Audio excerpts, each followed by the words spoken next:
মাস প্রায় শেষের দিকে চলে এসেছে বলে শীতের আমেজটা ধীরে ধীরে জানান দিচ্ছে নিজের উপস্থিতি। বিশেষ করে সকালের আবহাওয়াটায় শীতল প্রভাব লেগেই থাকে। তখন চারপাশে হালকা কুয়াশার একটা আস্তরণ জমে, যেন প্রকৃতি নরম তুলোর চাদর মুড়িয়ে বসে আছে। তের শরীরটা ইদানিং ভালো যায় না, মাঝে মাঝে দুর্বল লাগে, মাথা ঝিমঝিম করে, কিন্তু সে এসবের কিছুই জাঙ্কুককে বুঝতে দেয় না। যদি কোনোভাবে জাঙ্কুক টের পেয়ে যায় তাহলে তাজমহল দেখার স্বপ্ন মুহূর্তেই ঘুরলায় যাবে। অথচ তার কতদিনের ইচ্ছে খুব কাছ থেকে তাজমহল দেখবে। এই ইচ্ছেটুকু পূরণ করতে জাঙ্কুক হাজার ব্যস্ততার মাঝেও সময় বের করে 7 দিনের ছুটি নিয়েছে। এই 7 দিনে তারা ভারতের কয়েকটা বিশেষ জায়গা ঘুরবে। যদিও জাঙ্কুক এর আগে বহুবার ভারত গিয়েছে, তাজমহলও দেখেছে, তবুও এবার যাওয়াটা একেবারেই আলাদা। কারণ এবার সে যাচ্ছে তের ইচ্ছা পূরণ করতে। তারা অবশ্য একা যাচ্ছে না, বৌগুমার লিজাও সাথে যাচ্ছে। এটাও তের বায়না। ইদানিং তেরা সবকিছু নিয়ে বায়না ধরে, আর সেটা না শুনলে কখনো হুট করে রেগে যায়, আবার কখনো গাল ফুরিয়ে পটকা মাছের মতো বসে থাকে। এই দুটোর কোনোটাই জাঙ্কুক সহ্য করতে পারে না, তাই শেষমেশ প্রেয়সীর কাছে হার মেনে নেয়। বেলা 3টায় তাদের ফ্লাইট। সব ব্যাগপত্র নামিয়ে জাঙ্কুক দেখলো তে এখনো নামেনি। সে গলা উঁচিয়ে ডাকলো, তে নিচে আসো। এই তো দ্বিতীয়বার ডাকার আগেই তে হাজির, চোখে মুখে এক ঝলক উচ্ছ্বাস। সবার কাছ থেকে বিদায় নিয়ে তারা বেরিয়ে গেল। বৌকুমার লিজা আগে ব্যাগপত্র নিয়ে বেরিয়ে গেছে।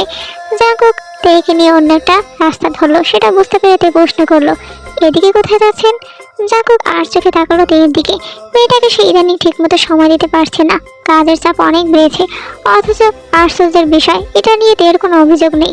জাঙ্কুক মাঝে মাঝে চায় সে অভিমান করুক, অভিযোগ করুক, কিন্তু হয় ঠিক উল্টো। সামান্য কিছু হলেই গাল ফুরিয়ে চুপ করে বসে থাকবে। কি হলো, কি ভাবছেন? তে আবারও জিজ্ঞাসা করলো। জাঙ্কুক সামান্য হাসলো, কিছু বললো না। জেনেও কি যাবে আমাদের সাথে? হ্যাঁ সত্যি তো? হ্যাঁ সত্যি। আপনি এত ভালো কেন? বেশি ভালো না, একটু একটু। জাঙ্কুক ঠোঁট কামড়ে হাসলো। জেনি আর সাইনও গাড়িতে উঠে বসলো, তবে দুজনেই নীরব। তাদের গাড়ি সোজা এয়ারপোর্টের দিকে রওনা হলো। দীর্ঘ জার্নি শেষে রাত 8টার দিকে সবাই ভারতে পৌঁছালো। এক রুমে লিজা আর বৌগুম, অন্য রুমে জাঙ্কুক আর তে, আর একটা রুমে রয়েছে সাইনো আর জেনি। জাঙ্কুক আলাদা ফ্লোরে রুম নিয়েছে। ভীষণ ক্লান্তির কারণে সবাই যে যার রুমে চলে গেল। তে ফ্রেশ হয়ে বেরিয়ে আসে। বারান্দার দিকে তাকাতেই তার চোখে পড়ে জাঙ্কুককে। সে ফোনে কথা বলছে, কপালের ভাব দেখে বোঝা যায় কাজের কথা। তে ধীরে ধীরে পা ফেলে হঠাৎ পেছন থেকে জাঙ্কুককে জড়িয়ে ধরে, বুকের সাথে পিঠ ঠেসে দেয়, নরম করে তার পিঠে নাক ঘষে নেয়। জাঙ্কুক কথার মাঝে হালকা হেসে ওঠে, কল কেটে ঘুরে দাঁড়ায়, কপালে কপাল ঠেকিয়ে নাক ঘষে আলতো গলায় জিজ্ঞাসা করে, কি হয়েছে? হ্যাঁ উষ্ণতা প্রয়োজন? তে চোখ নামিয়ে মৃদু গলায় বলে, আপনাকে প্রয়োজন। আচ্ছা, কিন্তু কে জানি বলে আমি খারাপ। বেশি না তো, একটু একটু খারাপ, আবার একটু একটু ভালো। জাঙ্কুক ভুরু কুঁচকে ভান করে, এটা কেমন কথা? এটা নেতা সাহেবের প্রেয়সীর কথা। বেশ কথা শিখেছ দেখছি, শিক্ষক তো আপনি নিজেই। জাঙ্কুক এবার ভালো করে তাকায় তের দিকে। সাদা চুড়িদারে প্রেয়সীকে আজ অদ্ভুত অন্যরকম স্নিগ্ধ লাগছে, যেন সকাল বেলার আলোয় ধোয়া কোনো পরি। সে হঠাৎ করে নিজের বুকের মধ্যে টেনে নেয় তেকে, আদরে কণ্ঠে বলে ওঠে, তে আমার একটা ব্যাঙের বাচ্চা লাগবে। আমাকে বলছেন কেন? কি আশ্চর্য, ব্যাঙের মাকে বলবো না তো কাকে বলবো? আমি মোটেও ব্যাঙ না, আপনি ব্যাঙ।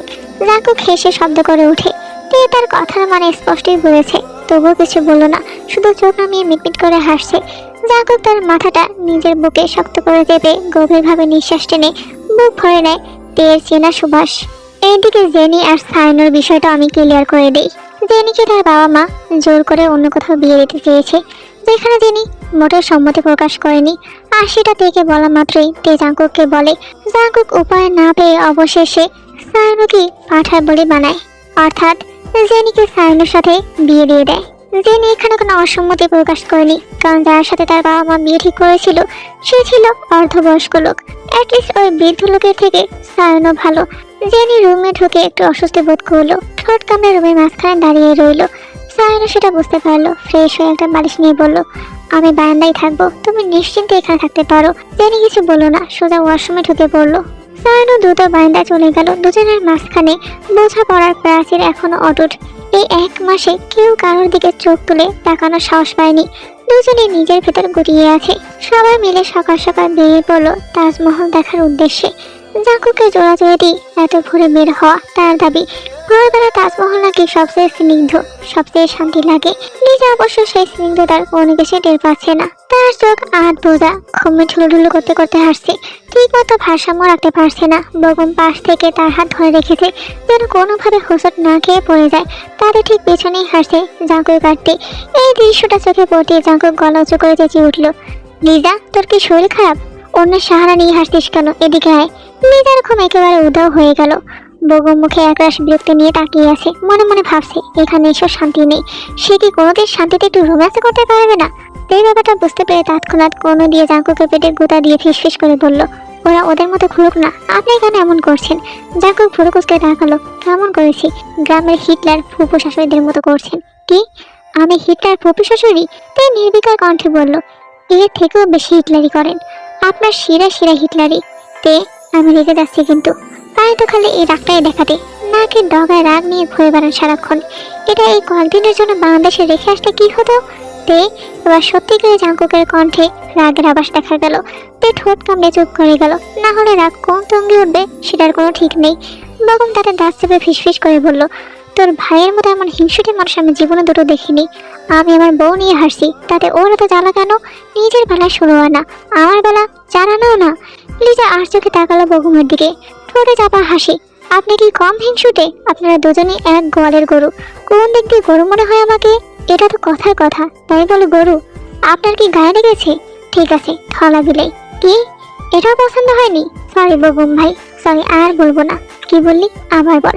লিজা মুখ ফসকে বেগম ভাই বলে ফেলেছে, যার কারণে বেগমের রাগ বেড়ে গেল। লিজা কথার মুখ ঘোরাতে বলল, দেখুন দেখুন, ওই ছেলেটা কত সুন্দর। বেগম কিছু বলে ওঠার আগেই লিজা হেসে দৌড় লাগালো। বেগম ক্ষিপ্ত হয়ে তার পিছু নিল। অন্যদিকে সাইনো আর জেনি পাশাপাশি হাঁটলেও দুজনের মন দুই প্রান্তে, কেউ কারোর দিকে চোখ তুলে তাকাচ্ছে না। সাইনো নীরবতা ভেঙে জেনির হাত ধরে বলল, চলো ওই দিকটা আমরা ঘুরে আসি। মুহূর্তেই জেনির বুকটা ধক করে উঠল। সে মুখে কিছু না বলে শুধু মাথা নাড়ালো, অর্থাৎ সম্মতি দিল। তাজমহল ছাড়াও আরো কিছু জায়গায় ঘুরে হোটেলে ফিরতে ফিরতে রাত নামলো। ঘড়ির কাঁটা ধীরে ধীরে এগোচ্ছে। রাত 12টা পেরোলেই 22শে অক্টোবর, জাঙ্কুকের জন্মদিন। বাংলাদেশ থেকে এই পরিকল্পনা করেছিল জাঙ্কুকের জন্মদিনে সে সুখবরটা দেবে। নিজে শুরু থেকে সব জানে, জেনে আজ জেনেছে, অথচ তার মুখে কোনো হাহাকার নেই, কোনো আক্ষেপ নেই। অদ্ভুত এক শান্তি ছড়িয়ে পড়েছে বুকের ভেতর। নিজের ভাঙা জীবনটার মাঝে সাইনোর আগমন ঘটেছে। এই অনুভূতিটা তাকে ভারী শান্ত করে দিচ্ছে। সবাই তো এখানে অচেনা, পরিবেশটা ভিন্ন, তবুও জাঙ্কুকে অগোচরে যতটা পারা যায় 3 জন মিলে আয়োজন করেছে। সব গোছানো শেষে লিজা বেগমকে কল দিল। বেগম পুরো পরিকল্পনা জানে, আগেই বলে রাখা হয়েছিল। কিছুক্ষণের মধ্যে জাঙ্কুক রুমে ঢুকে সব অন্ধকার। স্বাভাবিকভাবেই কপালে ভাঁজ পড়ল। লাইট অন করতেই পরিবেশ ভিন্ন। সামনে দাঁড়িয়ে আছে তার প্রেয়সী, লাল শাড়িতে মোড়ানো, যেন আগুনের মতো উজ্জ্বল। চারদিকে লাল গোলাপ বেলুনে ভরা রুম। টেবিলের উপর কেক, ক্যান্ডেলগুলো ছোট ছোট আগুনের শিখার মতো জল করছে। তে এসে তার গলার কণ্ঠমূর্তিতে একটা নরম চুমু খেয়ে জড়িয়ে ধরলো। জাঙ্কুক একটু বিচলিত হয়ে হাসলো। কি ব্যাপার তে রানী, এত ভালোবাসা, কাহিনী কি? তে অদ্ভুত কোমল কণ্ঠে বলল, আপনার জন্য ভালোবাসাটা আমার হঠাৎ হঠাৎই আসে নেতা সাহেব। কি করবে বলুন? সবসময় কিভাবে আসবে শিখিয়ে দেবো? জাঙ্কুকের গলায় দুষ্টমি। না না, মাথা নাড়ালোতে। জাঙ্কুক চারপাশে চোখ বুলিয়ে বলল, এসবের কারণটা জানতে পারি? তে মাথা তুলে তার গাঢ় বাদামি চোখে চোখ রাখলো। সেই চোখে আজ গভীরতা, আবেগ আর একরাশ ভালোবাসা। শুভ জন্মদিন নেতা সাহেব, আপনার প্রতিটা জন্মদিন আমাকে নিয়ে শুভ হোক। আমি এভাবে সারাটা জীবন আপনার রাগের কারণ হতে চাই। আপনি যতদিন বিদ্যমান, আমার অস্তিত্ব ততদিন বর্তমান। আপনাকে আমি ভীষণ ভালোবাসি। আপনার কল্পনা ছাপিয়ে তার চেয়েও বহুগুণ বেশি ভালোবাসি। জাঙ্কুক কয়েক মুহূর্ত নিশ্চল দাঁড়িয়ে রইল। আজ তার জন্মদিন, সে তো ভুলেই গিয়েছিল। সেই ছোটবেলায় এসব করেছে, বড় হওয়ার পর এসব তার জীবনে আর গুরুত্ব পায়নি।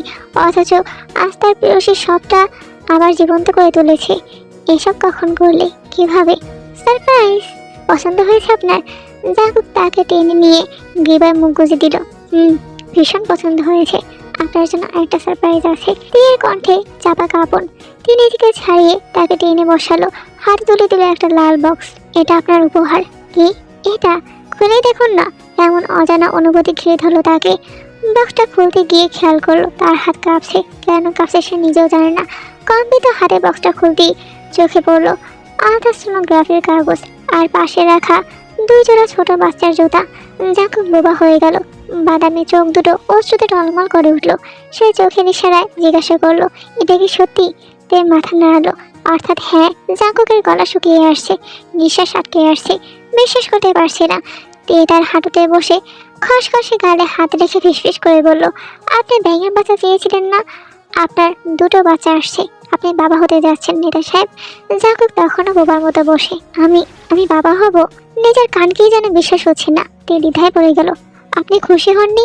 এইবার জাঙ্কুকের টনক নড়ল। ধীরে ধীরে তার হাতে রাখলো তের উদরে, যেন নিজের অস্তিত্ব ছুঁয়ে দেখতে চাইছে। এক মুহূর্ত পর হঠাৎ সে ফেটে পড়ল, আমি বাবা হব, আমি সত্যিই বাবা হব। আমি আম্মাকে বলছি, না না, বাবাকে বলি। তুহিন তুহিন বদমাস আমাকে বাচ্চা নিয়ে খোঁটা দিয়েছিল, অপমান করেছে আমাকে। আগে ওকে বলি আমি বাবা হব। আল্লাহ, আমি বাবা হব। তে জানো আমি সত্যিই বাবা হব। জাঙ্কুক ঘরের মধ্যে পাগলের মতো পাইচারি করছে, কখনো মাকে কল দিচ্ছে, কখনো বাবাকে। তার এই উচ্ছ্বাসে তের চোখ ভিজে ওঠে। তখনই জাঙ্কুক তার পায়ের কাছে হাঁটু মুড়ে বসে পড়ে। তার হাতে, গালে, ললাটে, গিবায় অজস্র ছোট ছোট চুমুতে ছড়িয়ে দেয়। আমি বাবা হব জানো, আমি একসাথে দুই সন্তানের বাবা হব। হ্যাঁ, আপনি বাবা হবেন। এই হাসে পাগলামো দেখে। সে তের গালে হাত রেখে বলে উঠল, তুমি জানো এটা আমার জীবনের বেস্ট সারপ্রাইজ ছিল, আমার সেরা জন্মদিন এটা। আমি অবশেষে বাবা হব। আমার দুটো ছানা হবে, ছোট ছোট গোলুমুলো বেবি হবে। তুহিন বছরটাকে ওকে ঝামাঘুষি দিব। উদ্বিগ্ন হয়ে জাঙ্কুক আবার বলল, কিন্তু তুমি এটা আগে বললে না কেন? হ্যাঁ, এজন্য তোমার শরীর খারাপ ছিল? এখনো খারাপ লাগছে তাই না? আমি এখনই বগুমকে ডেকে আনছি। তে তার হাত চেপে ধরে, কি করছেন আপনি? শান্ত হন, আমি ঠিক আছি। কিভাবে শান্ত হবো? হ্যাঁ। তে হেসে উঠলো তার গালে। তে হেসে উঠলো তার গালে হাত রেখে এক মুহূর্ত তাকিয়ে থাকে জাঙ্কুক তার প্রেয়সীর কোমল চোখে। এরপর তাকে বুকে চেপে ধরে কেঁদে ওঠে। কান্নার তোড়ে তার কাঁধ জ্বলছে। তেও নাক টানছে। কোথায় জন্মদিন, কোথায় সারপ্রাইজ, সব মিলিয়ে মুহূর্তটা ডুবে গেছে ঘন আবেগের ধোঁয়ায়। আনন্দের এমন দ্বিগুণ সুখ যে মানুষকে পাগল করে দিতে পারে, জাঙ্কুক তার জীবন্ত উদাহরণ। ততক্ষণে রুমে জড়ো হয়েছে বগম, লিজা, জেনি আর সাইনো। সবাই একসাথে এই মুহূর্তটা উপভোগ করছে। জাঙ্কুক আনন্দে পুরোপুরি উন্মাদ হয়ে উঠেছে। এই তো কিছুক্ষণ আগে গভীর রাতে সে তুহিনকে ফোন করে বসেছে, যেন বিজয়ের ঘোষণা দিয়েছে। তুই না বলেছিলি আমার বয়স হয়ে গেছে, অথচ এখনো বাপ হতে পারিনি। এখন দেখ, একসাথে দুই সন্তানের বাপ হচ্ছে আমি। কণ্ঠে এক গর্ব, এমন আত্মতৃপ্তি যেন জীবনে সবচেয়ে বড় যুদ্ধটা সে জিতে ফেলেছে। ওপাশ থেকে তুহিন ঠোঁট বাঁকিয়ে হালকা ঠাট্টা সুরে বলল, তুই সবাই দুইটার বাপ হলি, আর আমি অলরেডি তিনটার বাপ। এক মুহূর্তে জাঙ্কুকের চোখে রাগের ঝিলিক দেখা দিল। সে গম্ভীর স্বরে বলল, তুই বেআইনি কাজ করেছিস, তোর তো জেলে থাকার কথা। বাংলাদেশে ফিরি আমি তোর নামে মামলা করব। এমন কথা শুনে ঘরে উপস্থিত সবাই হতভম্ব হয়ে তাকিয়ে রইল জাঙ্কুকের দিকে। কেউ বুঝতে পারছে না সে মজা করছে নাকি সত্যি সিরিয়াস। তুই অবাক হয়ে পাল্টা প্রশ্ন করলো, কেন? আমি জেলে যাবো কেন? কি অপরাধ করেছি আমি? বাংলাদেশ পরিবার পরিকল্পনার ক্ষেত্রে বলা হয়েছে দুটি সন্তানের বেশি নয়, একটি হলে ভালো হয়। আর তুই নিয়ম লঙ্ঘন করেছিস, তিনটে জন্ম দিয়েছিস। এটা এক ধরনের ক্রাইম। আমি আম্মাকে বলে তোর নামে মামলা ঠুকিয়ে দেবো। এইবার আর কেউ নিজেকে ধরে রাখতে পারো না। সবাই একসাথে হতবাক হয়ে তাকিয়ে আছে। বেগম ঠোঁটের কোণে তাসকিনের হাসি টেনে বিড়বিড় করে বলে উঠল, তবুও নিজের দুর্বলতা স্বীকার করবে না, জন্মগত ঘাট ধারা। কিন্তু কথাটা জাঙ্কুকের কানে চলে গেছে। সে জ্বলন্ত দৃষ্টিতে তাকালো বেগমের দিকে। বেগম সঙ্গে সঙ্গে নড়ে চড়ে বসে শিরদাঁড়া সোজা করে নিল। তিনি নিজের কোমল হাত দিয়ে জাঙ্কুকের শক্ত হয়ে থাকা মুঠোটা চেপে ধরলো, চোখের ইশারায় বোঝালো শান্ত হতে। অদ্ভুত ব্যাপার, এই সামান্য ভঙ্গিতেই জাঙ্কুকের ভিতরে ঝড় থেমে গেল। সে গভীর শ্বাস নিয়ে তুহিনকে বলল, প্রস্তুত থাকিস, দেশে ফিরে তোর ব্যবস্থা করব, এখন ফোন রাখ। বলে কলটা কেটে দিল। লিজা ছুটে এসে তাকে জড়িয়ে ধরলো, চোখে মুখে খাঁটি আনন্দ। তে লাজুক হেসে মাথা নিচু করে রইল। গালে নতুন উজ্জ্বলতা ফুটে উঠেছে। বেগম দূর থেকে তাকিয়ে রইল লিজার সেই উচ্ছ্বাসের দিকে। এভাবে কেটে গেল কিছুটা সময়। বেগম সবাই ফ্রেশ হয়ে বেরিয়েছে। সারাদিনের ধকল শরীরে জোরে জমে আছে, মাথাটা ভার লাগছে। এই মুহূর্তে যদি একটু আরাম করে শুতে পারতো, তাহলে হয়তো ভেতরে অস্থিরতা কিছুটা কমতো। মুখ মুছতে মুছতে সে আয়নার সামনে এসে দাঁড়ালো। আয়না নিজের দিকে তাকিয়ে খানিকক্ষণ থেমে গেল। ঘাড় ঘুরিয়ে পিছনে তাকাতে দেখতে পেল লিজা সোফার উপর পা তুলে বসে আছে, দু হাঁটু ভাঁজ করা। হাত দুটো হাঁটুর উপর রেখে সে এক দৃষ্টিতে তাকিয়ে আছে বেগমের দিকে। বেগমের দুটো ভুরু কুঁচকে গেল।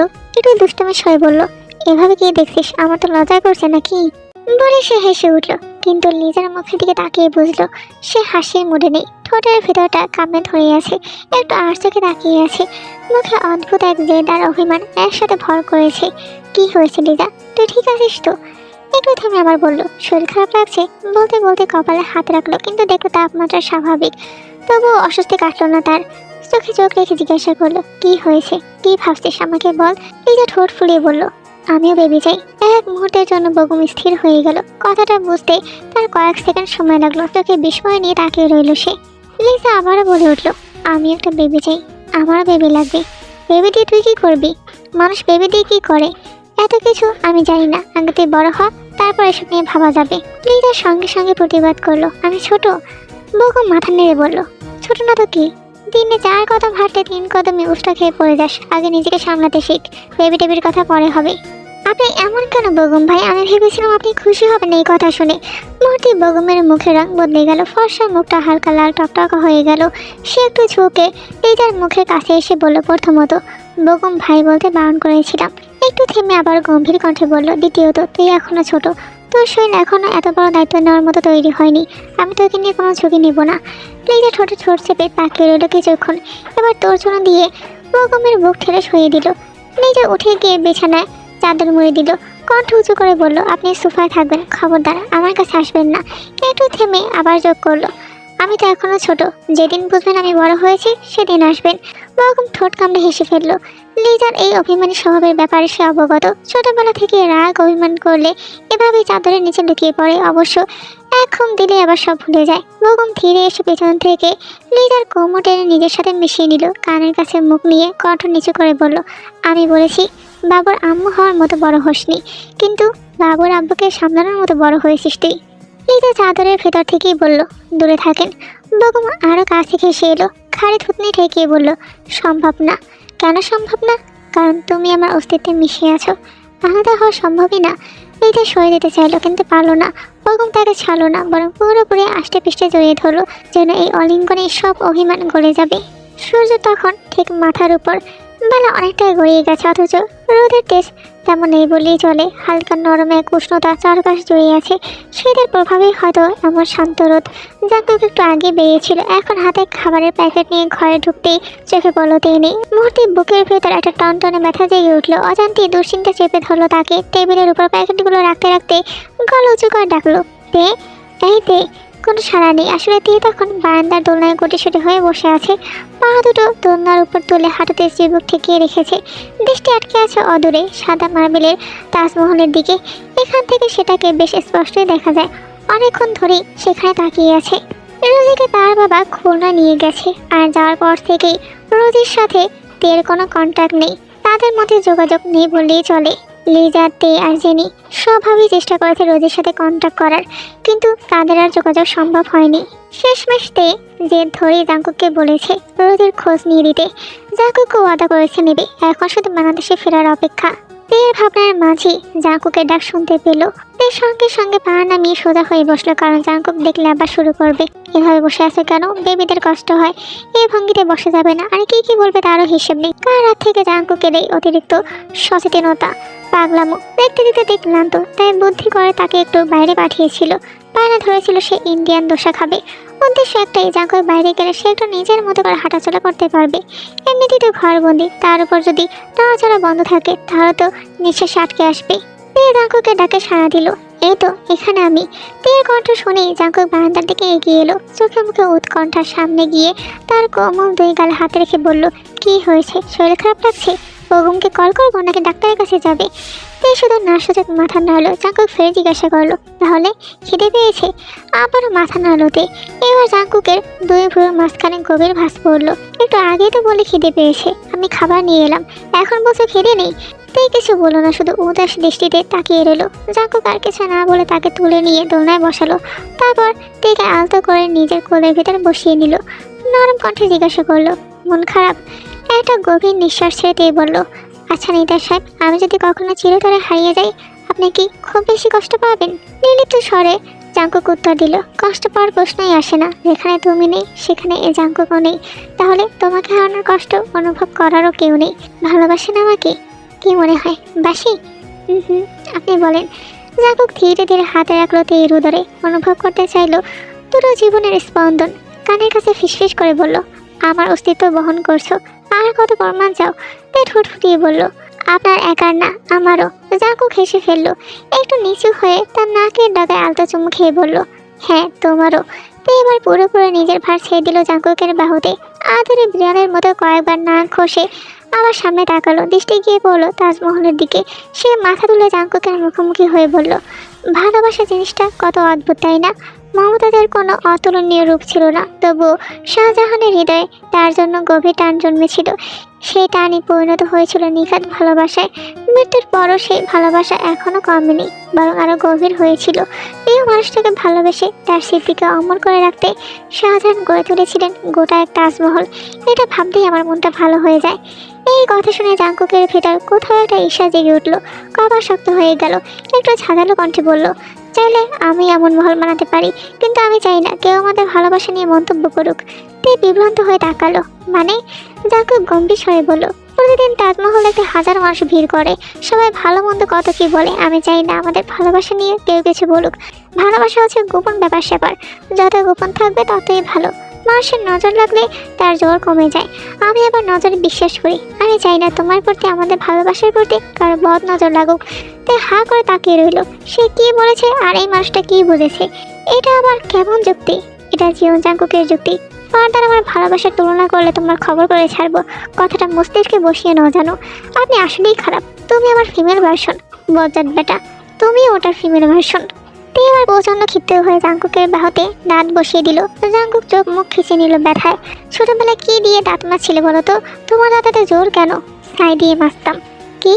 হ্যাঁ, ছাই দিয়ে। ছোটবেলায় দেখতাম আমার এক ফুপি সকালে ঘুম থেকে উঠে ছাই দিয়ে মারতো। বলতো ছাই দিয়ে দাঁত মাজলে নাকি দাঁত চকচক করে। তাই তার সাথে প্রতিদিন আমিও মারতাম। অবিশ্বাসের সাথে জাঙ্কুক তাকিয়ে রইল কিছুক্ষণ, তারপর বলল, তাই বলে সবসময় এমন আফ্রিকান সিংহওয়ালা ব্যাঙের মতো কুটুস কুটুস কামড় দাও কীভাবে? এর আগে আর অভিমানে কিল খুশি বসাতে লাগলো তার বুকে। জাঙ্কুক তার দু হাত শক্ত করে ধরে রেখে শব্দ করে হেসে উঠল। বারান্দা জুড়ে তখন শুধু হাসি আর ভালোবাসার উষ্ণতা। এইদিকে সেই সকালে শপিংয়ে বেরিয়েছে বগুম, লিজা, সাইনো আর জেনি। দেখতে দেখতে দুপুর প্রায় গড়িয়ে এসেছে, অথচ কেনাকাটার শেষ নেই। বিশেষ করে লিজার ক্ষেত্রে তো প্রশ্নই ওঠে না। শপিং মানে আলাদা একটা উচ্ছ্বাস তার কাছে। জেনিও তার থেকে খুব একটা আলাদা নয়, যদিও আজ তার আগ্রহটা একটু কম। শরীরে ক্লান্তি না থাকায় মনের ভাটা তাকে একটু করে ধীর করে রেখেছে। ওদের ঠিক পেছনে এক গাদা শপিং ব্যাগ নিয়ে সায়নো আর বগুম হাসছে। দুজনেই ক্লান্ত, কিন্তু তার চেয়েও বেশি অস্বস্তিতে ভরা। কেউ কার সঙ্গে কথা বলছে না, চোখ তুলে তাকানোর প্রয়োজন বোধ করছে না। এর আগে কখনো একসাথে সময় কাটানোর সুযোগ হয়নি তাদের। তাছাড়া বগুমের কাছে সায়নো বরাবর একটু অপছন্দের মানুষ। আর আজ বউদের চক্করে পরে কত কিছু যে সহ্য করতে হচ্ছে ভাবতেই বিরক্ত লাগছে। অনেক অনুরোধ, অনেক বায়নার পর লিজা শেষমেশ জেনিকে একটা ড্রেস ট্রাই করতে রাজি করিয়েছে। জেনি ড্রেসটা নিয়ে ট্রায়াল রুমে ঢুকেছে। প্রায় 15-20 মিনিট পেরিয়ে গেল, অথচ বেরোনোর কোনো নাম নেই। সায়নো এসব নিয়ে প্রথমে মাথা ঘামায়নি, কিন্তু লিজার বারবার বলা সে গিয়ে দরজা হালকা টোকা দিয়ে ডাকলো, জেনি তুমি ঠিক আছো? আমি ঠিক আছি, এই তো আসছি। সায়নো দরজার পাশে দাঁড়িয়ে রইল। মিনিট খানেক পর জেনি বেরিয়ে এলো। গায়ে অলিভ রঙের উপর কালো সুতার শুকনো কারুকাজ করা গ্রাউন্ড। পোশাকটা তাকে সত্যিই মানিয়েছে। সায়নো এক ঝলক তাকিয়ে অস্বস্তিতে দৃষ্টি নামিয়ে নিল। জেনি জিজ্ঞাসা করল, লিজা কই? ওকে একটু ডেকে দিবে? ওদের তো দেখছি না। কেন? কোনো দরকার? আসলে এই ড্রেসটা ও ট্রায়াল দিতে বলেছিল, তাই আর কি। সায়নো স্বাভাবিকভাবেই তাকে পা থেকে মাথা পর্যন্ত অবলোকন করে নিল। ভালো তো লাগছে, বেশ মানিয়েছে, নিতে পারো। কিন্তু এটা কথাটা শেষ করার আগেই সায়নোর ভুরু কুঁচকে গেল।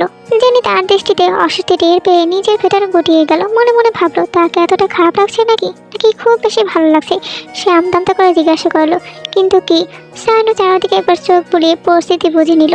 তারপর কাছে এসে নিচু গলায় বলল, তোমার ওটা মানে ওইটা দেখা যাচ্ছে? জেনি কিছুই বুঝলো না, চোখে ইশারায় প্রশ্ন করলো, কি দেখা যাচ্ছে? সায়নো দৃষ্টি ছড়িয়ে আঙুল দিয়ে গলার দিকে ইশারা করলো। জামার গলা অনেক বড়, এটা না নেয় ভালো। জেনির চোখ বিস্ময় বড় বড় হয়ে গেল। মুহূর্তের মধ্যে সে পিছু হটে আবার ভিতরে ঢুকলো। আয়নায় তাকিয়ে বুঝলো গলার পাশ দিয়ে ইনারের একাংশ দেখা যাচ্ছে। লজ্জায় সে মুখ ঢেকে ফেললো। ছি ছি, কি এক এলাহি কাণ্ড! আর এক সেকেন্ড দেরি হলে মান সম্মান সব ধুলে মিশে যেত। সে তড়িঘড়ি করে ড্রেসটা খুলে আগের পোশাক পরে বেরিয়ে এলো। সাইন একটু দূরে দাঁড়িয়েছিল। চোখাচোখি হতেই সে দ্রুত দৃষ্টি সরিয়ে নিল। ঠিক তখনই পাশের ট্রায়াল রুমের সামনে হঠাৎ এক হট্টগোল শুরু হলো। কয়েকজন জোরে জোরে হিন্দিতে কথা বলছে। ভিড় জমে গেছে। ভিড়ের ফাঁক দিয়ে দেখা গেল বেগমের সাথে এক মধ্যবয়স্ক লোকের তর্ক চলছে। সায়না দ্রুত এগিয়ে গেল, জেনেও কৌতূহলের উদ্যোগে ভিড় ঠেলে ভিতরে এলো।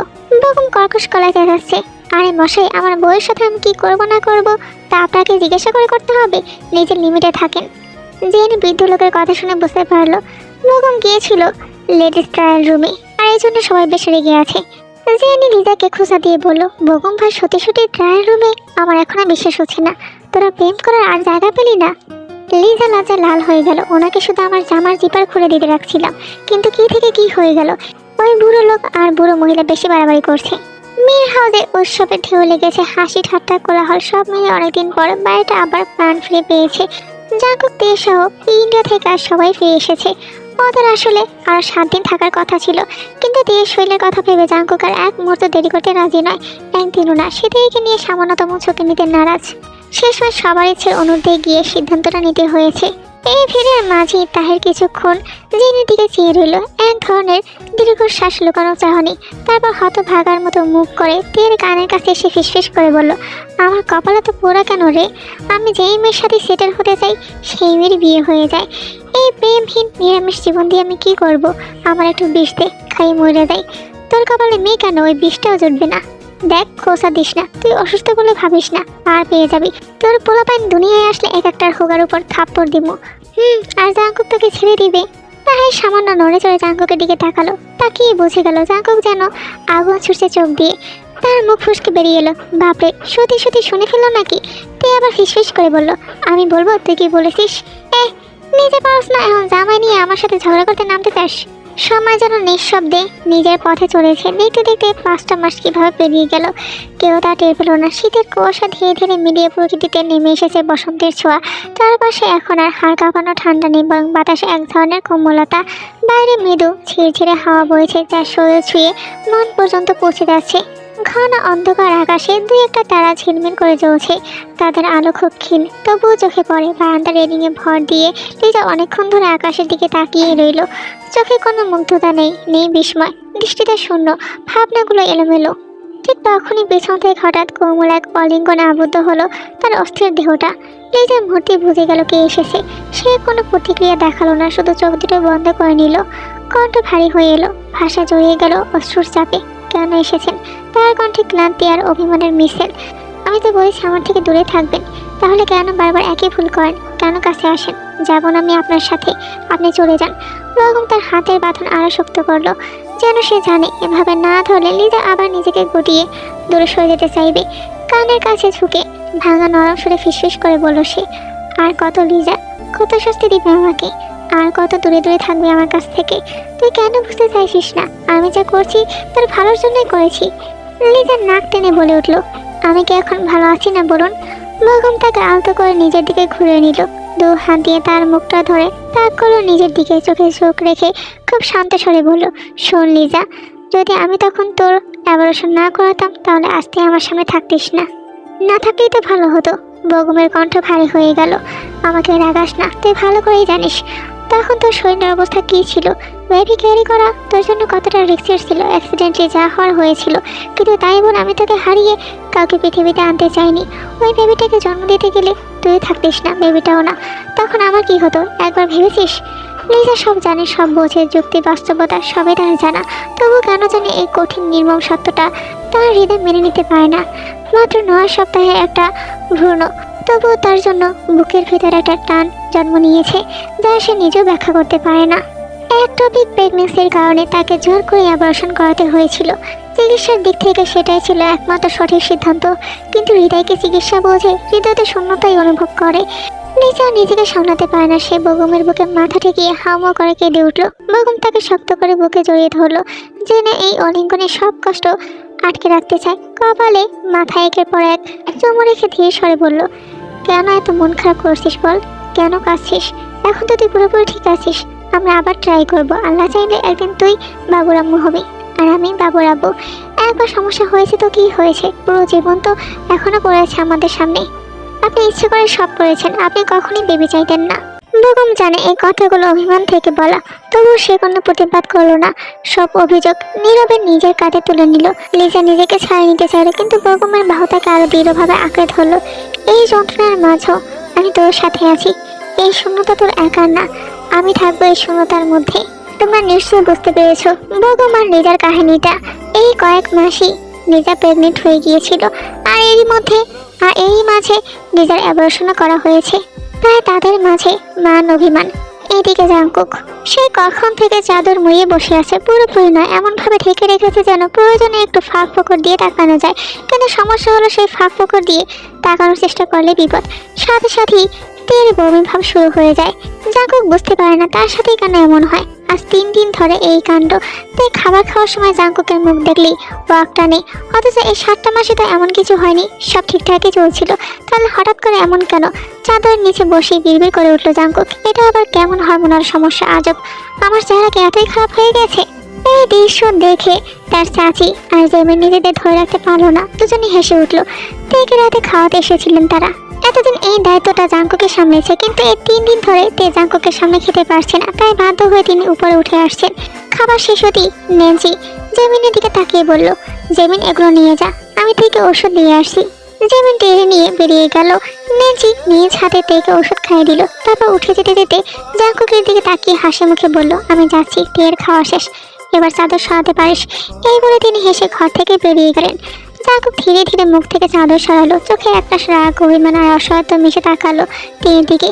তে ঠোঁট ফুলে একটু অপ্রস্তুত ভঙ্গিতে বলল, এভাবে তাকিয়ে আছেন কেন?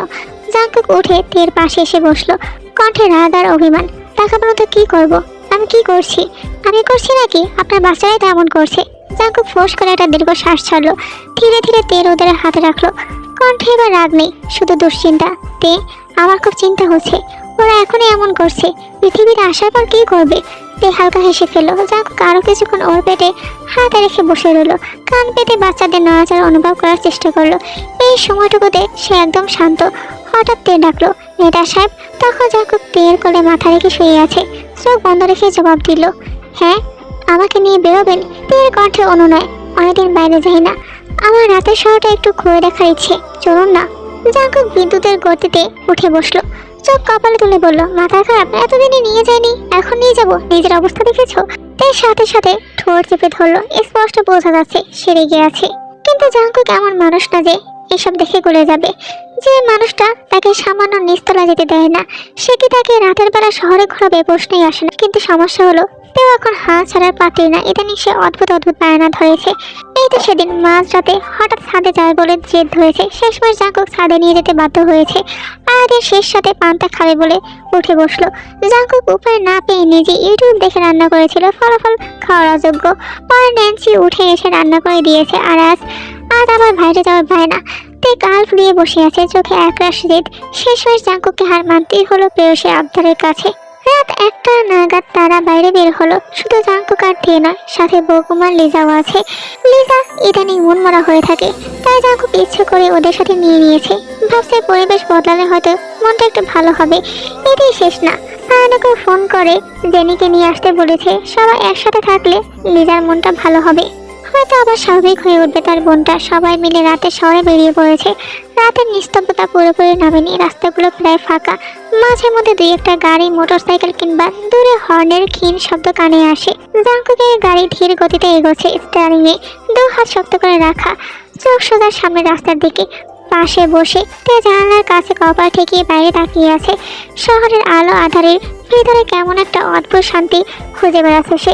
পিছনের গাড়িটায় বগম আর লিজা, সাইনো আর জেনিও আছে, খুব বেশি দূরত্ব না। তার একটা পিছনে রয়েছে সব তার পাণ্ডবদের গাড়ি। গাড়ি যখন জেনেভা ক্যাম্পাসের কাছাকাছি পৌঁছালো, হঠাৎ তের চোখে পড়লো রাস্তার পাশে দাঁড়ানো একটা ভ্যান। কয়লার আগুনে ভুট্টা পোড়াচ্ছে, আগুনের লাচে আলোয় ভুট্টাগুলো ধোঁয়া ছড়াচ্ছে। সে হঠাৎ বলে উঠলো, এখানে গাড়ি থামান, এখানে গাড়ি থামান। জাংকুক সাথে সাথে ব্রেক কষলো। গাড়ি থামতে এসে কপাল কুঁচকে উদ্বিগ্ন স্বরে প্রশ্ন করলো, কি হয়েছে, খারাপ লাগছে? বাসায় ফিরে যাবে?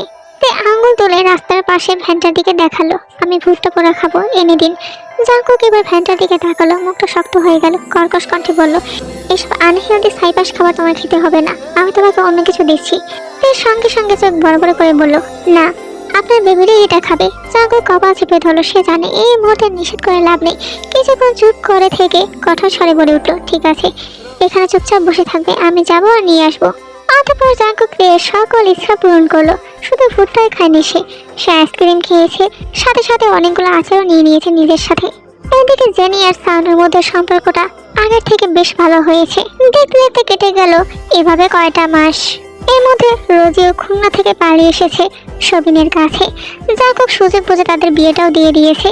এখন আর রোজের বাবা মার না মেনে কোথায় যাবে। এরপর কেটে গেল আরো কয়টা দিন। হাসপাতালের করিডোর জুড়ে পিনপত নীরবতা। এমার্জেন্সি সি সেকশন লেখা বাতিটা এখনো জ্বলছে। সামনে সবাই শ্বাসরুদ্ধ করে বসে আছে। ভিতরে থেকে নিয়ে গেছে 1 ঘন্টারও বেশি সময় হয়ে গেছে। প্রতিটা সেকেন্ড যেন ঘন্টার সমান ভারী। হঠাৎ করে পেট ব্যথা উঠেছে আর সকলেই থেকে নিয়ে হসপিটালে ছুটে এসেছে। জাঙ্কুক অস্থিরতা একবার অপারেশন থিয়েটারে দরজার কাছে গিয়ে কপাল ঠিক আছে, তো আবার নিচে বসে পড়ছে, আবার কখনো 2 হাতে চুল টেনে ধরে শূন্যতায় তাকিয়ে আছে। এই অপেক্ষা তাকে ভিতর থেকে ছিঁড়ে ফেলছে। জিন ছেলের দিকে তাকিয়ে আছেন অসহায়ের মতো। বুকের ভিতর অসহায়ত্ব আর ভয় একসাথে পাক খাচ্ছে। মনে মনে ভাবছেন, আল্লাহ না করুক যদি না কোনো দুঃসংবাদ আসে, তাহলে এই ছেলেটাকে তিনি কিভাবে সামলাবেন। আর অস্থির ভাবে করিডোর জুড়ে পায়চারি করছে। চোখ বরাবর ওটি দরজার দিকে চলে যাচ্ছে। ঠিক তখনই ভেতর থেকে বেগম বেরিয়ে এলো। তাকে দেখে সবাই মৌমাছির মতো ঘিরে ধরলো। জাঙ্কুক কাতর চোখে শুধু তাকিয়ে আছে, কথা বলার শক্তিটুকুও যেন নেই। আর ভারী কণ্ঠে প্রশ্ন ছুড়ল, বেগম কিছু বলছো না কেন, কি হয়েছে? অপারেশন কত দূর? টুইং প্রেগনেন্সি, তার উপর প্রচন্ড রক্তক্ষরণ হয়েছে। সব মিলিয়ে কেসটা খুব জটিল। ইনশাল্লাহ দেরি কিছু হবে না, আপনারা চিন্তা করবেন না, আল্লাহ ভরসা, সব ঠিক হয়ে যাবে। সুগা এই কথা শুনে কেঁদে ফেলেন। তার মেয়ের এই কোন পরিণতি তিনি দেখতে পারছেন না। নীরবে কেটে গেল কিছু সময়। হঠাৎ জাঙ্কুকের ফোন বেজে উঠল। সে চমকে উঠল। জাঙ্কুক কেবলই করিডোর ছেড়ে নামাজের জন্য অন্য রুমে গিয়েছিল, আর তখনই তার ফোনটা বেজে ওঠে। কলটা রিসিভ করতেই ওপাশ থেকে সবিনের কণ্ঠ ভেসে এলো, ভাই ভাবিকে অবজারভেশন রুমে নিয়ে গেছে। ডাক্তার বলেছে আল্লাহর রহমতে সবাই ঠিক আছে, মার বাচ্চা সবাই সুস্থ, এখন আপনাকেই খুঁজছে। জাঙ্কুক চোখ বন্ধ করে গভীর স্বস্তির নিঃশ্বাস নিল। জাঙ্কুক দ্রুত হাসপাতালের করিডোরে ফিরে এলো। তার মায়ের দিকে তাকালো। জিন চোখের ইশারা সাহস দিল। জাঙ্কুক একটা আকাশি অ্যাপ্রন, টুপি আর মাস্ক পরে কাঁচের দরজা ঠেলে ভিতরে ঢুকলো। বুক ভরা ভয়, আশার অজানা এক অদ্ভুত অনুভূতি নিয়ে সামনের বেডেতে শুয়ে আছে আধা অচেতন অবস্থায়। সাদা চাদরে ঢাকা তার শরীরটা এখনো খুব নিস্তেজ দেখাচ্ছে। মুখে ক্লান্তির ছাপ, চোখ দুটো অল্প অল্প খুলছে। জাঙ্কুক ধীরে ধীরে এগিয়ে এসে তার মাথার কাছে হাঁটু মুড়ে বসে পড়ল। এতক্ষণ যে বুকের ভেতর ঝড় বইছিল, প্রেয়সীকে চোখের সামনে দেখে সেই ঝড়টা আরো তীব্র হয়ে উঠল। তাকে দেখা মাত্রই নিজেকে ধরে রাখতে পারল না, ঢুকে কেঁদে উঠল। জাঙ্কুক কাঁপা হাতে তার চোখের পানি মুছে দিল। বৃদ্ধাঙ্গুল দিয়ে আলতো করে গা ছুঁয়ে দিল কপালে গালে। 2 চোখের পাতা একের পর এক নরম চুমু খেলো। তারপর কপালে কপাল ঠেকিয়ে কিছুক্ষণ চুপ করে রইল। সেই নীরবতার মধ্যে টের পেল জাঙ্কুকও কাছে। ধীর ভাঙা কণ্ঠে সে বলল, আপনি কাছেন? আমি তো ভেবেছিলাম আপনি খুশি হয়েছেন। আমার প্রাণ ভোমরা নিয়ে টানাটানি করে বলছো খুশি হতে? ভয় পেয়েছিলেন? জাঙ্কুক এক মুহূর্ত দেরি না করে বলল, ভীষণ। আমাকে ভালোবাসেন? ভালো যদি না বাসে তাহলে ব্যাঙের বাচ্চা দুটো কোথা থেকে আসলো? রানী খবরদার। ক্ষীণ শক্তি নিয়ে বলল, আমার বাচ্চাদের ব্যাঙের বাচ্চা বলবেন না। যাক বাবা, আপনি নিজে তো একটা ব্যাঙ, আপনার বাচ্চাদের ব্যাঙের বাচ্চা বলবো না তো কি বলবো? খুব সরে বলল, ব্যাঙ আপনি, আপনার 14 গোষ্ঠী, সেই 14 গোষ্ঠীর মধ্যে তো আপনার বাচ্চা দুটো পড়ে। আগে চোখে তাকিয়ে রইল। জাঙ্কুক তার নাকে আলতো করে টোকা দিয়ে বলল, ঠিক আছে আর বলবো না, হয়েছে? ধীরে মাথা নাড়লো। ফের জিজ্ঞাসা করলো, বেবিদের দেখেছেন? জাঙ্কুক মাথা নাড়লো। বলে উঠলো, আমি তো বলেছিলাম আমি মরি কিংবা বাঁচি সবার আগে আপনি ওদের মুখ দেখবেন। তাহলে কেন দেখলেন না? কারণ তার আগে তোমাকে দেখা জরুরি ছিল। এখন নিশ্চিন্তে ওদেরও মন ভরে দেখতে পারবো। সে পাশের একজন নার্সকে ইশারা করলো। নার্স এসে একজন একজন করে দুটো বেবিকে জাঙ্কুকের কোলে তুলে দিল। জাঙ্কুক গভীর দৃষ্টিতে নিজের 2টা অস্তিত্বের দিকে তাকালো। ছোট ছোট মুখ, মুঠো করা আঙুল, কাপা নিঃশ্বাস, সবকিছু যেন অবিশ্বাস্য লাগছে। একে একে দুজনের কপালে চুমু খেলো। ছোট আঙুলগুলো ছুঁয়ে দেখলো। তারপর কৌতূহল নিয়ে চাদর সরিয়ে দেখতে লাগলো। ফুরুকুসকে জিজ্ঞাসা করলো, কি করছেন? এভাবে কি দেখছেন? শিরোনামে চেক করছি। আপনি এটাও জানেন না? অবাক হয়ে বলল, আগে তো বলা ছিল একটা ছেলে একটা মেয়ে। জানি তো, তবু নিজের চোখে দেখে নিশ্চিত হলাম আর কি। আপনি আসলেই পাগল। হ্যাঁ পাগলই তো, আর সে পাগলামির কারিগরি আপনি নিজেই। মুচকি হাসলো। জাঙ্কুক আবার চোখে তার কপালে নরম চুমু খেলো। এবার বেবিদের হাত আঙুলে একের পর এক চুমু দিতে লাগলো। জাঙ্কুক অপলক চোখে সেই দৃশ্যটা দেখছিল। একজন মা তার সদ্য জন্ম নেওয়া সন্তান আর সেই অদ্ভুত শান্তি। এরপর কেটে গেল 6টা মাস। সকাল থেকে মেয়ের হাউসে এক অন্যরকম উচ্ছ্বাসের ঢেউ আসতে পড়ছে। কারণটা খুব স্পষ্ট, আজই জার্মানি থেকে ফিরেছে বেগমের বাবা মা। যেদিন আকিকা দিয়ে বাচ্চাদের নাম রাখা হয়েছিল সেদিনই তাদের আসার কথা ছিল, কিন্তু কাজ, সময় আর ব্যস্ততা টানাপোড়েনে তখন আর আশা হয়ে ওঠেনি। আর আজ সেই অপূর্ণতা পূরণ হয়েছে বলেই সকাল থেকে বাড়িটা যেন উৎসবের রঙে রঙিন। হাসি, গল্প সব মিলিয়ে এক রমরমে পরিবেশ। কিন্তু এই সব কিছুর মধ্যেও জাঙ্কুক অনুপস্থিত। সে এখনো ঘুমিয়ে আছে। সারা রাত জুড়ে বাচ্চারা তাকে এক মুহূর্ত শান্তিতে ঘুমাতে দেয়নি। সারা রাত জাগিয়ে রাখে বাচ্চা দুটো। ভোরের দিকে যখন ওরা দুজন একটু চোখ বন্ধ করে তখন জাঙ্কুক একটু সুযোগ পায় চোখ বুঝবার। কিন্তু নিচতলা সেই হই হুল্লোড়ে তার ঘুমের 12টা বাজিয়ে দিয়েছে। বিরক্ত হয়ে সে বালিশটা মুখের উপর চেপে ধরলো, কিন্তু কোনো লাভ হলো না। শেষমেশ গভীর এক বিরক্তির নিঃশ্বাস ফেলে উঠে বসলো। চোখ এখন আধ বোঝা, মাথা ঝিমুনিতে ভরা। ঠিক তখনই কানে ভেসে এলো এক পাতলা আধ ভাঙা স্বর, পাপা পাপা। জাঙ্কুক বিস্মিত হয়ে হেসে ফেললো। পাশে খুঁটিয়ে দেখলো তার রাজকন্যা ছোট্ট ছোট্ট আঙুলগুলো পুরো মুখের ভেতর পুরে রেখেছে। চোখ দুটো চকচক করছে, মুখে একরাশ আগ্রহ। জাঙ্কুক কনুইতে ভর দিয়ে সামান্য ঝুঁকে পড়লো মেয়ের সামনে। তাকে দেখা মাত্রই তার মেয়ে তেকুক উচ্ছ্বাসে হাত পা ছুটে লাগলো। কচি গোলাপের ঠোঁট নাড়িয়ে নাতে নাতে বলল পাপা পাপা বলে। জাঙ্কুক বৃদ্ধাঙ্গুল দিয়ে আলতো করে মেয়ের মুখ মুছে দিল। আদুরে গলায় বলল, এই তো পাপা, কি হয়েছে? খিদে পেয়েছে? খুব পেয়েছে। মামাম খেতে দেয় না, একদম কেয়ার করে না, একটুও না। হ্যাঁ, একদমই কেয়ার করে না, জানি তো, সব জানি। তার কথার মানে ছোট্ট থেকে কিছুই বুঝল না, তবুও মেয়েটা যেন তার বাবার সঙ্গে পাল্লা দিয়ে অভিযোগ জানাতে লাগলো। জাঙ্কুক মেয়ের কানের কাছে মুখ নিয়ে ফিসফিস করে বলল, আস্তে কথা বলো মা, তোমার ভাই ঘুমোচ্ছে তো, শুনে ফেলে মাম্মামকে বলে দেবে, তখন পাপাকে কান ধরতে হবে। আস্তে আস্তে বলো, পাপা শুনছি তো। তেকুক যেন কথাটা বুঝলো, একদম চুপ করে গেল। জাঙ্কুক আবার বলে উঠলো, খুব বেশি খিদে পেয়েছি মা, ঠিক আছে বাবা, এখনই মাম্মামকে ডেকে আনছি, কেমন? এই বলে সে মেয়েকে কোলে নিয়ে ঘর থেকে বেরিয়ে দোতলার করিডোরে এসে নিচতলা হল ঘরের দিকে তাকালো। নিচে সবাই বসে হাসছে, গল্প করছে, আনন্দে মেতে আছে, কিন্তু তেকে কোথাও দেখা যাচ্ছে না। জাঙ্কুক বুঝে গেল সে নিশ্চয়ই রান্নাঘরে। তে এখন নেনজি আর বানির সাথে প্রায় রান্নাঘরে থাকে, ছোটখাটো কাজে সাহায্য করার চেষ্টা করে। আজও তার বিপরীত হয়নি। জাঙ্কুক মেয়েকে এক হাতে সামলে গলা চড়া করে ডাকলো, তে উপরে আসো। আমি দ্বিতীয়বার বলবো না। তের মুখে অসহায় হাসি ফুটে উঠল। সে দ্রুত হাত ধুয়ে উপরে চলে গেল। লিজা কিছুক্ষণ রান্নাঘরের মাঝখানে দাঁড়িয়ে রইল। কোথা থেকে শুরু করবে বুঝতে পারলো না। এসব কাজ সে কোনোদিন ঠিকভাবে করেনি। সে তো থেকে বলেছে, তুই যা, আমি দেখছি, কিন্তু এখন কি করবে? রান্নাঘর মানে তার জন্য আতঙ্ক। এক হাতে কপালের চুলগুলো পেছনে সরিয়ে ক্লিপ দিয়ে আটকে নিল। তারপর সাহস সঞ্চয় করে হাত বাড়ালো ময়দার দিকে। এর মধ্যে নেন্সি আসলো এবং বলে উঠলো, তার কিছু করা লাগবে না। সে এক কাপ চা ধরে দিল লিজার হাতে। আজ বেগম ছুটি নিয়েছে। এতক্ষণ সে নিচে ছিল সবার সঙ্গে, এখন উপরে এসেছে নিজের ঘরে। দরজার সামনে এসে নিজা থমকে দাঁড়ালো। হঠাৎ করে বুকের ভেতরটা দুটো নাচ জমে উঠলো। সে তো রাগ করে নিজের ঘরে চলে গেছে। আজ 2 দিন হলো এই রুমের আশেপাশেও আসেনি। এখন কি করবে? ভিতরে যাবে নাকি চা রেখে আবার ফিরে যাবে? মনের ভেতর নিজেকে নিজে বোঝাতে লাগলো। এমন সময় ভেতর থেকে পুরুষের কণ্ঠ ভেসে এলো, না না, নিচে বড় আব্বু বড় আম্মু আছে, এখন নিচে গেলে সবাই সন্দেহ করবে। আমি তো আর থাকতে চাচ্ছি না ওনার সাথে, আমি শুধু চা দিয়ে চলে যাব, ব্যাস। লিজা চমকে উঠলো, চোখ বড় বড় হয়ে গেল। সে তো এসব মনে মনে ভেবেছে, উনি কি করে জানলেন? ভেতরে দাঁড়িয়ে বেগম ঠোঁট চেপে নিজের হাসি সংযত করলো। দরজার ওপাশে দাঁড়িয়ে থাকা মেয়েটার প্রতিটা দোটানা সে ঠিকই ধরে ফেলেছে। লিজা কান পেতে ভেতরের শব্দ শোনার চেষ্টা করছিল। ঠিক তখনই দরজাটা সামনে থেকে খুলে গেল। বেগম দাঁড়িয়ে আছে, বুকের উপর হাত জড়ো করে, ঘুরে একটু উঁচু করে। সে ঠোঁট কামড়ে হেসে ভেতরে গিয়ে সোফায় বসে পায়ের পর পা তোলা আঙুল দিয়ে নিজেকে ইশারা করলো। লিজা ছোট ছোট পা ফেলে তার সামনে গিয়ে দাঁড়ালো। লিজা তৈরি করে কাপটা টেবিলে রেখে বলে উঠলো, আমি আসছি। দরজার দিকে দ্রুত পা বাড়ালো। ঠিক তখনই পিছন থেকে বেগম বলে উঠলো, লিজা, তুই কিছু একটা ভুলে গেছিস। লিজা ফুরুকুসকে তাকালো। কি? এদিকে বলছি। এই একটা সন্দেহ জাগালো তার মনে, তবুও কৌতূহলটা তাকে এগোতে বাধ্য করলো।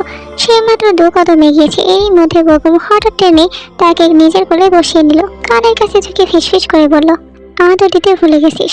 ইদানিং আমি তো আদরের অভাবে ভুগছি লিজা। ভেতরটা মরুভূমির তৃষ্ণা তো যাযাবরের মতো শুকিয়ে গেছে। কেন এমন করে জ্বালাতন করিস আমাকে? লিজা নিজের ভেতরে দুর্বলতা টোকাতে চেষ্টা করে, নিজেকে ছাড়িয়ে নিতে চাইলো। ছাড়ুন আমাকে, আমি আপনার সাথে থাকবো না, আমি এই ঘরেই থাকবো না। ঠিক আছে, সমস্যা নেই, আজ থেকে আমরা তোর ঘরেই থাকবো, কেমন? আমার ঘরে আপনার জায়গা নেই।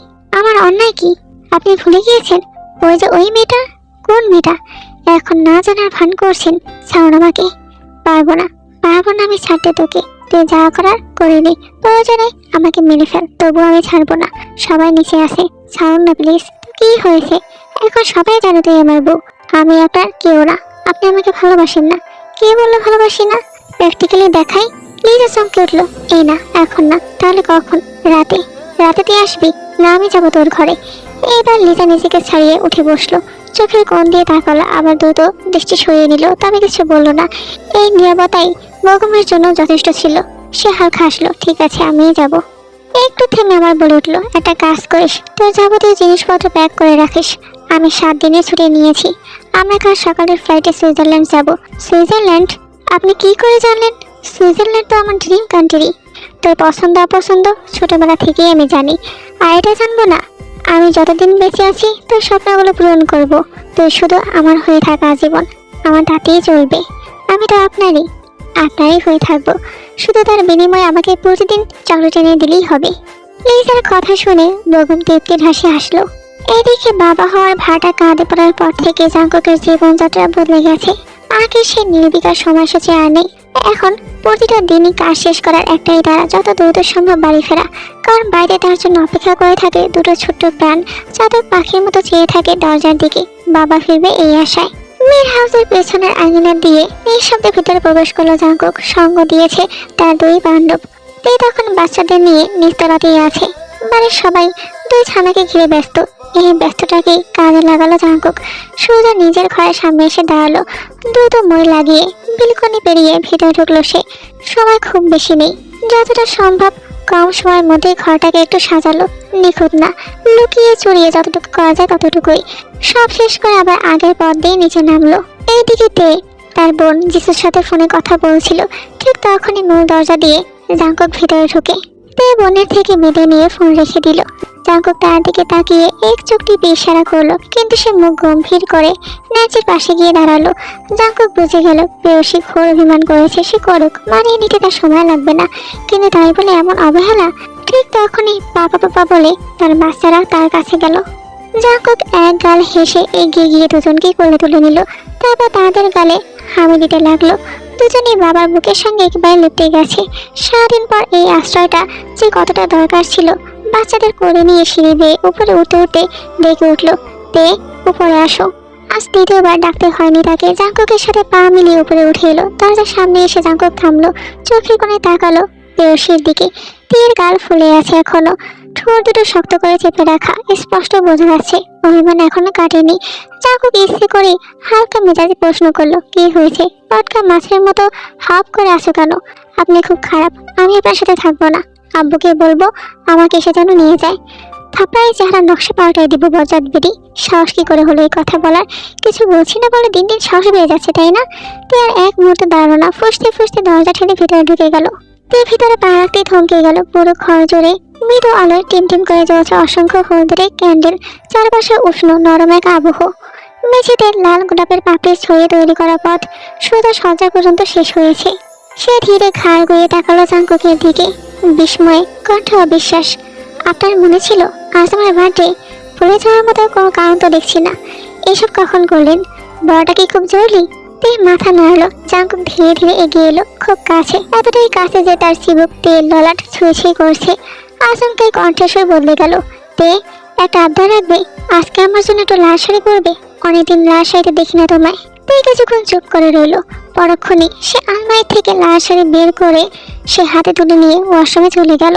জাঙ্কুক তখন তার বাচ্চাদের সামলাচ্ছিল। পিছন থেকেই তে ডেকে উঠল, নেতা সাহেব। জাঙ্কুক ঘুরে তাকালো। তে দরজার পাশে দাঁড়িয়ে আছে। লাল শাড়ির আঁচলটা এলোমেলো হয়ে জড়িয়ে আছে। তে ঠোঁট ফুলিয়ে বলে উঠল, শাড়ির কুচোগুলো একটু ঠিক করে দিবেন? আমি পারছি না। জাঙ্কুক বাচ্চাদের বেডে রেখে তের পায়ের কাছে গেল। তারপর সুন্দর করে কুচিগুলো ঠিক করে দিল। তে আবারও একটু ওয়াশরুমে চলে গেল। এদিকে জাঙ্কুক বাচ্চাদের ঘুম পাড়িয়ে দিল।